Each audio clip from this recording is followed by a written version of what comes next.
ഈ മാസം ജൂലൈ മാസം ഈ കാര്യം നിങ്ങളുടെ ലൈഫിൽ സംഭവിക്കുന്നു ഓർ ഈ കാര്യങ്ങൾ നിങ്ങളുടെ ലൈഫിൽ വരാൻ പോവാണോ?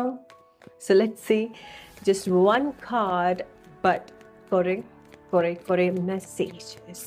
എന്താണ് ജൂലൈ മാസം നിങ്ങളുടെ ലൈഫിലേക്ക് വരാൻ പോകുന്നത്?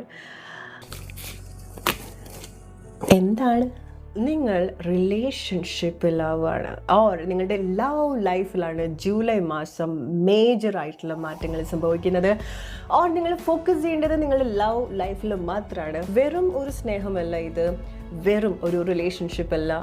നിങ്ങൾ ഇതുവരെ എക്സ്പീരിയൻസ് ചെയ്തതിൽ വെച്ച് ഏറ്റവും ബെസ്റ്റ് ഓർ ഇത് നിങ്ങൾക്ക് റെയർ ആണ്. ഈവൻ നിങ്ങൾ ഓൾറെഡി റിലേഷൻഷിപ്പിലുള്ള ആളുകളാണെന്നുണ്ടെങ്കിലും നിങ്ങളുടെ പാർട്ട്ണർ നിങ്ങളെ ഏറ്റവും ബെസ്റ്റായിട്ട് ട്രീറ്റ് ചെയ്യുന്ന, അല്ലെങ്കിൽ നിങ്ങളുടെ പാർട്ട്ണറുമായിട്ടുള്ള റിലേഷൻഷിപ്പ് ഏറ്റവും ബ്യൂട്ടിഫുൾ ആയിട്ട് നിങ്ങൾ എക്സ്പീരിയൻസ് ചെയ്യാൻ പോകുന്ന ഒരു ടൈമാണ് ജൂലൈ മന്ത്. ആൻഡ് സീ, നിങ്ങളുടെ സോളിറ്റ്യൂഡ് ഇനി അവിടെ ഇല്ല. ഒറ്റപ്പെട്ടുള്ള ഒരു ജീവിതം, ഏകാന്തത, അങ്ങനത്തെ ഒരു സിറ്റുവേഷനിൽ കൂടിയാണ് നിങ്ങൾ. ഓൾറെഡി റിലേഷൻഷിപ്പിലുള്ള ആളുകളോ ഇല്ലാത്ത ആളുകളോ സിംഗിളായിട്ട് ജീവിച്ചിട്ടുള്ള ആളുകളോ നിങ്ങളുടെ സോളിറ്റ്യൂഡ് ഇല്ല. ജൂലൈ മാസം നിങ്ങൾ വളരെ ആക്റ്റീവായിട്ട് നിങ്ങൾ റിലേഷൻഷിപ്പിൽ നിൽക്കുന്ന ഒരു ടൈമാണ്. സി, നിങ്ങൾക്ക് എന്തൊക്കെ കാർഡ്സ് ആണ് വന്നിട്ടുള്ളത്? ഇതൊറ്റ കാർഡ് മാത്രമല്ല. സി, ഹാർമണി, ഐക്യം, വളരെ സ്ട്രോങ് ആയിട്ടുള്ള പാർട്ട്ണർഷിപ്പ് നിങ്ങൾ റിലേഷൻഷിപ്പിൽ എക്സ്പീരിയൻസ് ചെയ്യാൻ പോകാൻ. നിങ്ങളുടെ പാർട്ട്ണർ നിങ്ങൾ അത്ര അഡ്മയർ ചെയ്യുന്നൊരു ടൈമിലേക്കാണ് നിങ്ങൾ വരുന്നത്. ജൂലൈ മാസം ഓൾറെഡി സ്റ്റാർട്ട് ചെയ്തിട്ടുണ്ട്. സോ പ്രോബബ്ലി നിങ്ങൾ ഓൾറെഡി ഇതുപോലത്തെ ഒരു സിറ്റുവേഷൻ എക്സ്പീരിയൻസ് ചെയ്തുകൊണ്ടിരിക്കുകയാണ് അല്ലേ?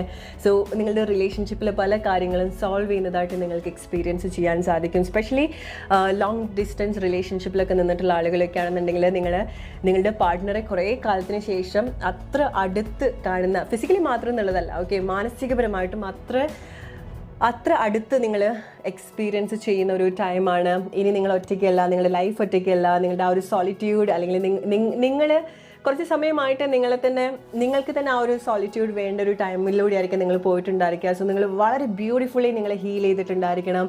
വളരെ ബ്യൂട്ടിഫുള്ളി നിങ്ങൾ ഇങ്ങനത്തെ ഒരു കാര്യത്തിലേക്ക് വരാൻ വേണ്ടി പ്രിപ്പയർഡ് ആയിട്ടുണ്ടായിരിക്കണം. റൈറ്റ്? അതാണ് വളരെ അൺഎക്സ്പെക്റ്റഡ് ആയിട്ട് നിങ്ങളുടെ ലൈഫിൽ ഇതുപോലത്തെ ഒരു മാറ്റം സംഭവിക്കുന്നത്. ജൂലൈ മാസം നിങ്ങളുടെ ഒരു ആനിവേഴ്സറി ഇനി മുന്നോട്ട് വരുന്ന സമയത്ത് നിങ്ങൾ സെലിബ്രേറ്റ് ചെയ്യാൻ പോകുമായിരിക്കും നിങ്ങൾ ലവ് ലൈഫിൽ വരുന്ന സമയത്ത്. സോ പ്രോബബ്ലി ജൂലൈ മാസം നിങ്ങൾ റിലേഷൻഷിപ്പിൽ ഒരു മേജർ ആയിട്ടുള്ള ഇവൻറ്റ് ഉണ്ടാവുന്നുണ്ടായിരിക്കണം. റിലേഷൻഷിപ്പിലേക്ക് വരുന്ന ഒരു ടൈം ആയിരിക്കാം. സോ അതുകൊണ്ടായിരിക്കാം ജൂലൈ മാസം നിങ്ങളുടെ ഒരു ലൈഫിൽ വളരെ ഇമ്പോർട്ടൻ്റ് ആയിട്ടുള്ളൊരു മാസമായിട്ട് കൺസിഡർ ചെയ്യേണ്ടത്. ചില ആളുകൾ ജൂലൈ മാസമാണ് നിങ്ങൾ എൻഗേജ്ഡ് ആവുന്നത്, മാരേജിലേക്ക് വരുന്നത്, റൈറ്റ്? സോ നിങ്ങളുടെ റിലേഷൻഷിപ്പിൽ ഇത്ര ഒരു മാറ്റം ഉണ്ടാവുന്നത് കൊണ്ട് തന്നെ ചില ആളുകൾക്ക് നിങ്ങൾ രണ്ടുപേരും ഇത്ര സ്ട്രോങ് ആയിട്ട് അടുപ്പിക്കുന്നതിൻ്റെ ഒരു റീസൺ എന്ന് പറയുന്നത് നിങ്ങൾക്കിടയിൽ പ്രഗ്നൻസി ഉണ്ടാവുന്നുണ്ടായിരിക്കണം. ബിക്കോസ് നിങ്ങൾ രണ്ടുപേരും ചില കാര്യങ്ങൾ പ്ലാൻ ചെയ്യുന്നുണ്ട്, ഒരുമിച്ച്